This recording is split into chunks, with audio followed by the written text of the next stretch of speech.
Morning, everyone. Morning, Lion City, and people who come from everywhere else. My name is Suresh Balaji. As it says, I'm the founder of a zero-profit called Web3 Marketing Association. I'm sort of underlining the zero profit because you go to conferences and you hear people, shill, as they say, their respective NFT projects and stuff like that, right? So yeah, I'm just here to have a bit of a chat and to build on what Prakash was saying, right? Why is Web3 exciting? How many people in the audience own crypto? Very cool. How many own NFTs? Very cool. How many have invested in a Web3 company? Very cool.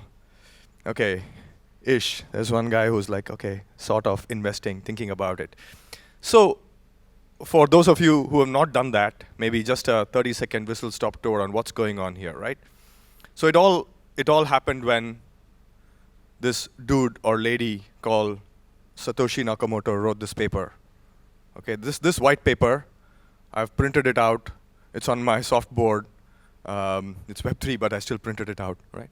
This paper changed everything, right? This paper essentially said that anybody can own a piece of the internet.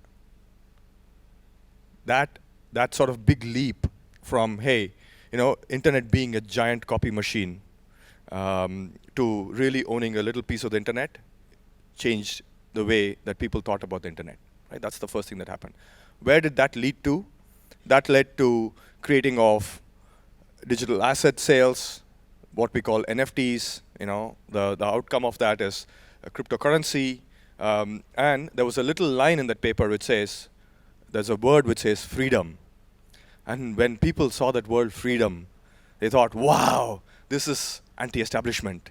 Let's go and break the big corporations. We're going to destroy everything. We're going to restart everything. It's all going to be about decentralization. It's all, we are going to own the world. And cut to what's happened so far is, it's gone huge proliferation of all these people who put their hand up, they all call themselves degens. And they said, okay, this is it. We are going to create this movement. Hugely into gaming, right? Gaming was the first use case. Gaming is always the first use case. Usually it's adult entertainment or gaming, right? Those are the first two use cases. And then gaming engines got into the act. When gaming engines got into the act, people started building on gaming engines.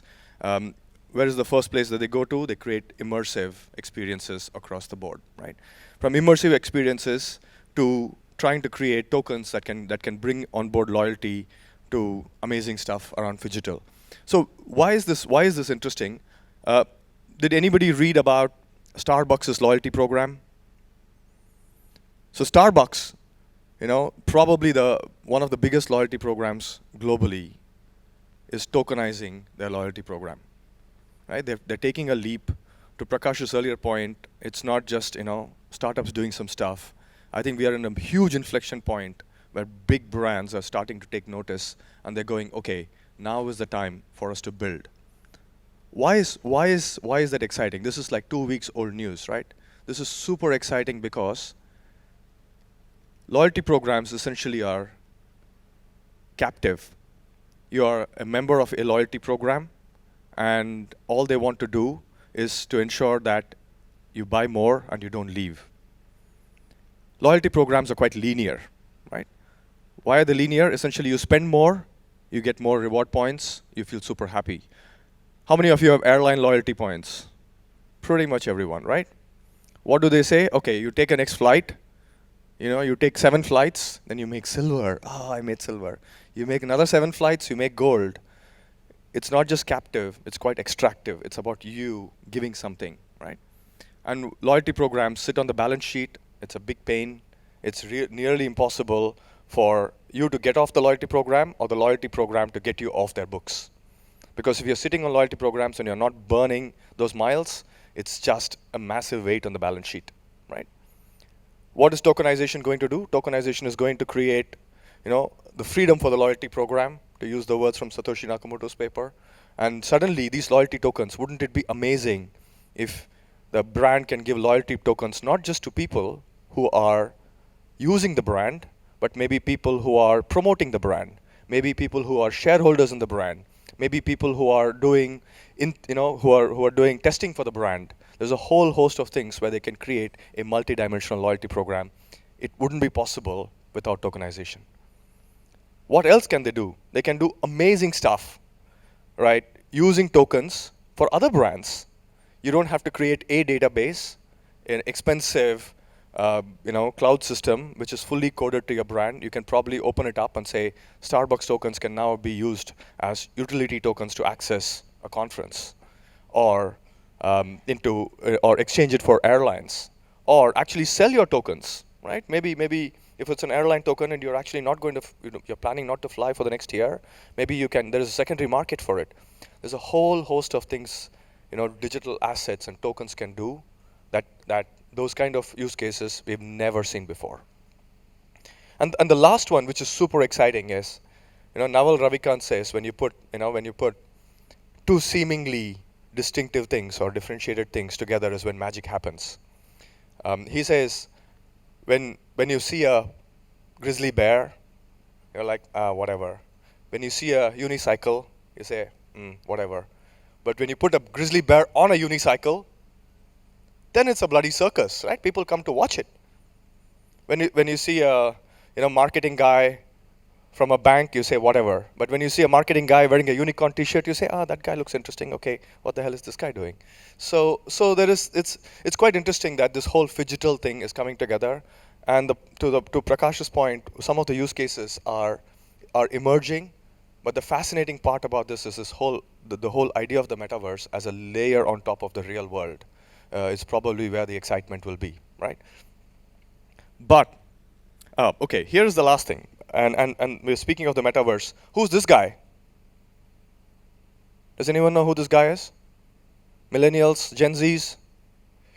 Have you seen Ready Player One? The movie? Okay, if you've not, this is your weekend homework, okay? Go and watch Ready Player One, okay? It's probably Steven Spielberg at his best, okay? This guy's name is Parzival. Parzival is a guy who is in the metaverse called the Oasis. And he says, he says as in he's not real, but he says, people come to the Oasis for all that they can do, but they stay for all that they can be. And it's kind of a fascinating line. Of course, Steven Spielberg, absolute genius, right? You think about it going, the metaverse is actually not about going and doing some silly stuff, right? It's not about running around in sort of a two-dimensional world using your keyboard, right? Most metaverses, firstly, it's going to be really silly if all of us are going to be wearing headsets and walking around on the high street, right? All these virtual headsets, Oculus, and bumping into each other. That's not going to happen, right? The metaverse is probably around you. It's probably coming to you. It's on your mobile phone. It's on your screen. Rich is from Animoca Brands and SandBox. You still use a keyboard, right? Most people still use a keyboard to go around Decentraland and SandBox. And the keyboard was invented in the 1800s as a typewriter, and that ASDF hasn't changed since then. It feels a bit steampunkish if I told you you're going to be in this Web3 metaverse world, but guess what? You're going to use a device that was invented in the 1800s. It's fascinating. But human brains, I think the big leap, that we took from being Neanderthals to Homo sapiens is we can create myths in our head. We believe that we are there. Your brain actually processes it, thinking that you are in a three-dimensional world, though you're seeing it on your little screen on your phone. You believe you're in the game. It takes you there. And that is where, the whole idea of it's not just about what you do, it's who you can be is where this is getting interesting. But this is all interesting stuff. But is it here yet?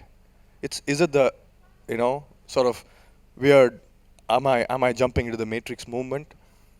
Someone asked a question saying, at what point in time is there a Turing test for the metaverse? At what point in time will we not know that we are actually in the metaverse? Will it get hyper real and immersive? That I wouldn't know my digital twin would be exactly like me, and the space is all mapped exactly like this. You can feel the weight, you can feel gravity, You can drop stuff, and you can hear a thud. You can hear the echo. When the hell is this going to happen? It may as well happen sooner than we know it, right? But who knows? But there's a big problem, right? How many of you feel that the internet that we've built today, we're all super proud of? The internet is plagued with issues. Consumers feel stalked. Programmatic advertising, right? Good Lord. You buy a shoe, that's it. From Ted Baker ads keep popping up over and over and over again, right? I'm like, I bought it. Please go away. But no, it's not going away, right? I mean, not just Ted Baker. I mean, Ted Baker, great brand. I love Ted Baker. But programmatic advertising has been a bane. Use of data.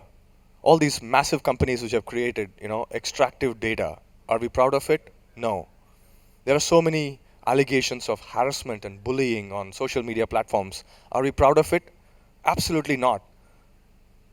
So as human beings, our track record of using technology has been a bit shambolic, right?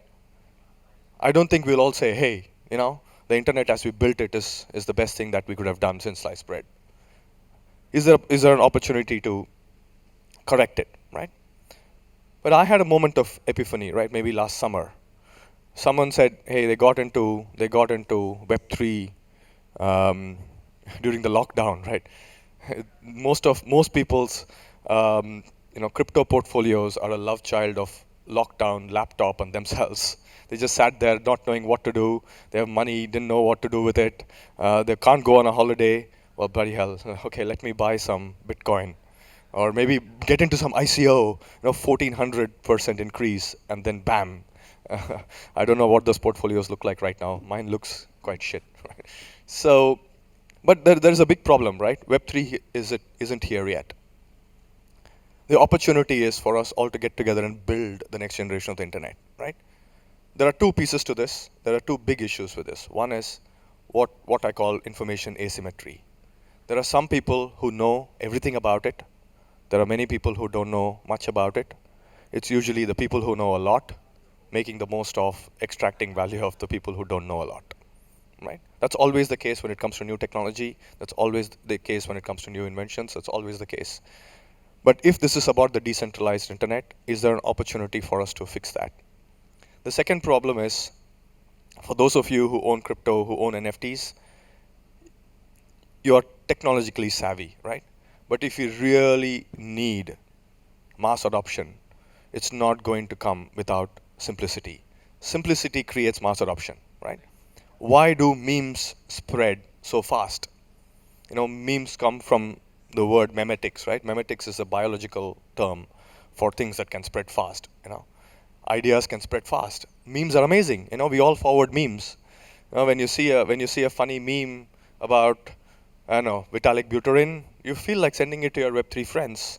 When you see a silly, Donald Trump was the king of memes, right? His entire brand was built by memes. But fascinating that, it's things that can spread fast are easily transferable, easy to adapt, easy to understand. But Web3 is not. It is still early days, right? It's like in 1994, someone said. It feels like, imagine if we were all talking about TCP, IP, and HTTP, and HTML. We didn't speak about all that. Technology slowly vanished. And then we just spoke about email. Hey, do you want to send me an email? Can you hit me up on ICQ? Well, I'm giving up my age. I'm not as young as Prakash, right?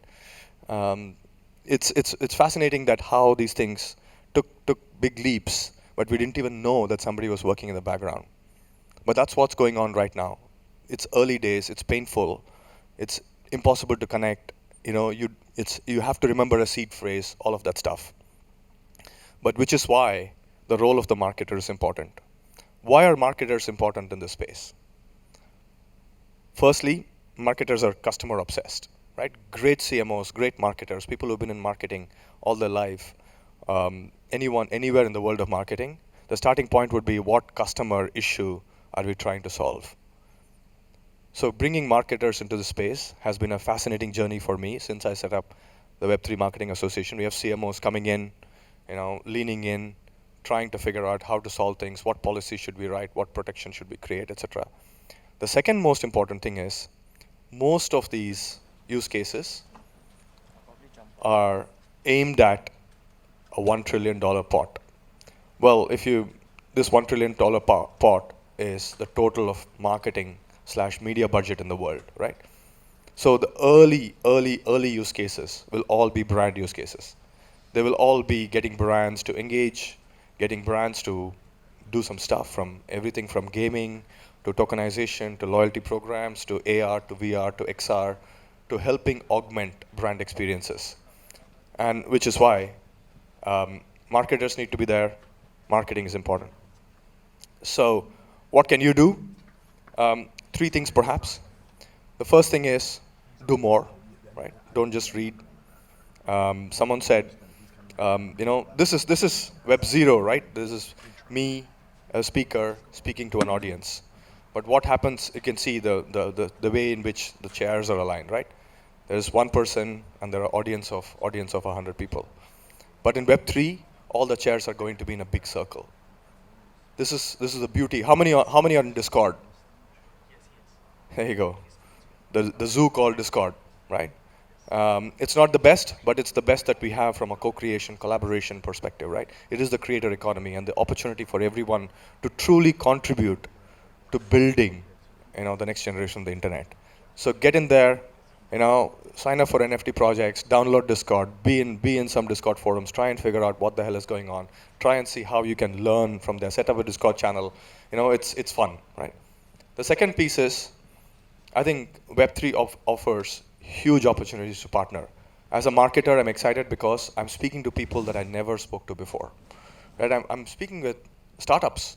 I'm speaking with, tokenization companies. I'm speaking with Web3 loyalty platforms. I'm speaking with people who are building games. Not that I didn't in Web 2, but fascinatingly, these 3D immersive. I'm speaking to architects who can build on SandBox using SandBox SDK, right? I'm speaking to guys who are deep into using Unity. So there are new ways, and marketers in the room, the opportunity for you to take a big leap and speak to some new people and partner with new folks is fascinating, right? The last one is, innovation cannot happen without the right kind of policy protection. Why has the United States been the biggest, innovator in a long time? Because of patent laws, right? Because of copyright laws. All of that regulation is still early days in NFT. The equivalent of patent, the equivalent of copyright. We're trying to figure out what does Creative Commons 0 mean. We're trying to figure out what does can't do evil as a licensing platform that Andreessen Horowitz came up with means. So all of these need to be created. Policy needs to be created to protect customers. I mean, today, if you lose your crypto, someone said, there's a phrase, right? Lose your keys, lose your crypto. You lose your NFT. If you get hacked, there is nobody to go to. There's no central authority. Well, there is a bit of a challenge here because do we really want true decentralization, or do we want to have something that protects customers and we can build decentralization on top of it? All that is we are trying to figure all that out. With that, I'll stop. I'm up on time. Maybe a couple of minutes for any quick questions.